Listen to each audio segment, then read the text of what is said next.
Now, live action remakes are not necessarily a new thing, right? They actually first started in the 90s with The Jungle Book in 1994. And even when I was doing my research and I saw this, if I was an adult in the 90s, I would have been like, what the hell are y'all doing? Why is Disney taking this talking animal-centric ass fantasy story and turning it into some realistic National Geographic planet Earth looking slop with this man running around the jungle with mute creatures? Even today, the critics' consensus on Rotten Tomatoes reads, the 1994 Jungle Book may not hew as closely to the book as its title suggests, but it still offers an entertaining live-action take on a story best known in animated form. Which I'm going to translate to you guys as, nobody asked for this.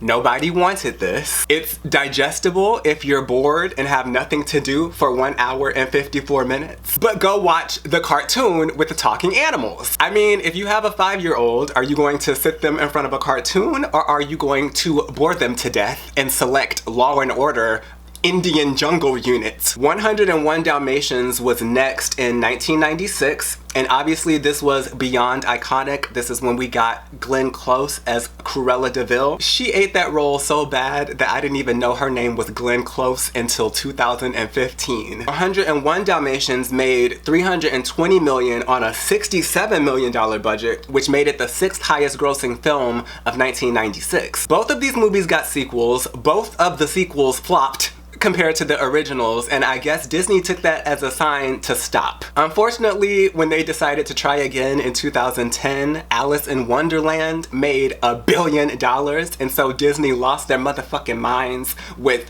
live action remakes and adaptations. The Sorcerer's Apprentice, Maleficent, Cinderella, The Jungle Book again, and Alice Through the Looking Glass in 2016, Beauty and the Beast in 2017, Christopher Robin in 2018. In 2019 alone, we got Dumbo, Aladdin, The Lion King, Maleficent 2, and Lady and the Tramp, which I completely forgot about because it went directly to Disney Plus for a reason. In 2020, as if COVID wasn't enough, we got Mulan, then Cruella, Pinocchio, Peter Pan and Wendy, and finally The Little Mermaid last summer. Mufasa, The Lion King, comes out this month, and it's basically a prequel where Rafiki is telling the origin story of Mufasa to Simba and Nala's daughter. And from the trailer, it looks like Scar just found Mufasa floating in the river on a fucking log. Snow White comes out in March, and then we arrive to the 2 live action remakes that actually sent me over the edge and are 90% of the reason that I'm sitting here kicking off Overexposed with this topic. Lilo and Stitch and Moana. First of all, I don't even think the universe wants a live action Lilo and Stitch to come to fruition. The movie was announced in 2018, and it was obviously eventually delayed due to COVID-19.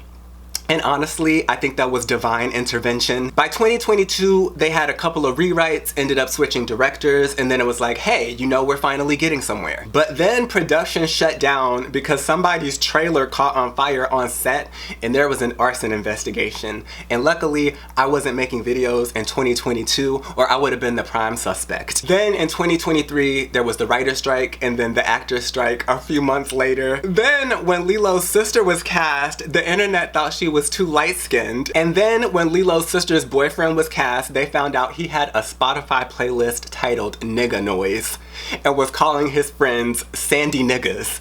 And Disney was like, absolutely the fuck not, and recasted the Sandy Nigga. Now the movie is set to release in May, and they finally released a preview of Stitch's live action ass cosplaying as Godzilla on the beach and licking the camera lens like a hoe. The live action Moana is set to release in 2026. The original Moana came out in 2016. Now, in case you suck at math, that's only 10 years between the two. So if you took your kid to see Moana in kindergarten, They haven't even walked across the stage to receive their motherfucking high school diploma. I'm not even gonna blame this on Disney because I think it's blatantly obvious that The Rock has blackmail on somebody in Hollywood that currently gives him free reign to just do whatever the hell he wants. Because what the fuck is this? Mind you, Moana 2 just came out a few weeks ago, and at the time of me recording this, it's already approaching $700 million globally. Why are we getting a live action remake in the middle of a franchise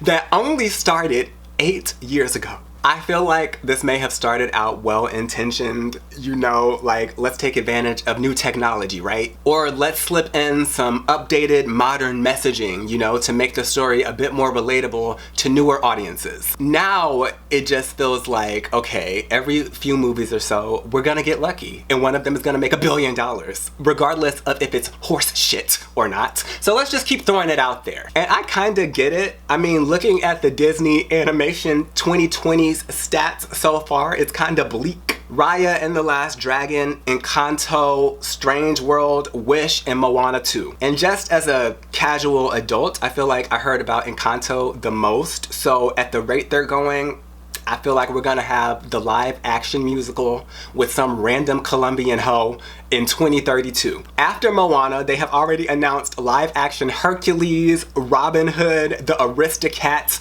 motherfucking Bambi, and Tangled are all in development. And I just want to say that I hope society collapses before they greenlit a live action Chicken Little, because the last thing any of us need to see is a realistic white ass chicken running around with Harry Potter glasses with a realistic fat ass pig and a realistic ugly ass duck being taught by a manly realistic ass sheep.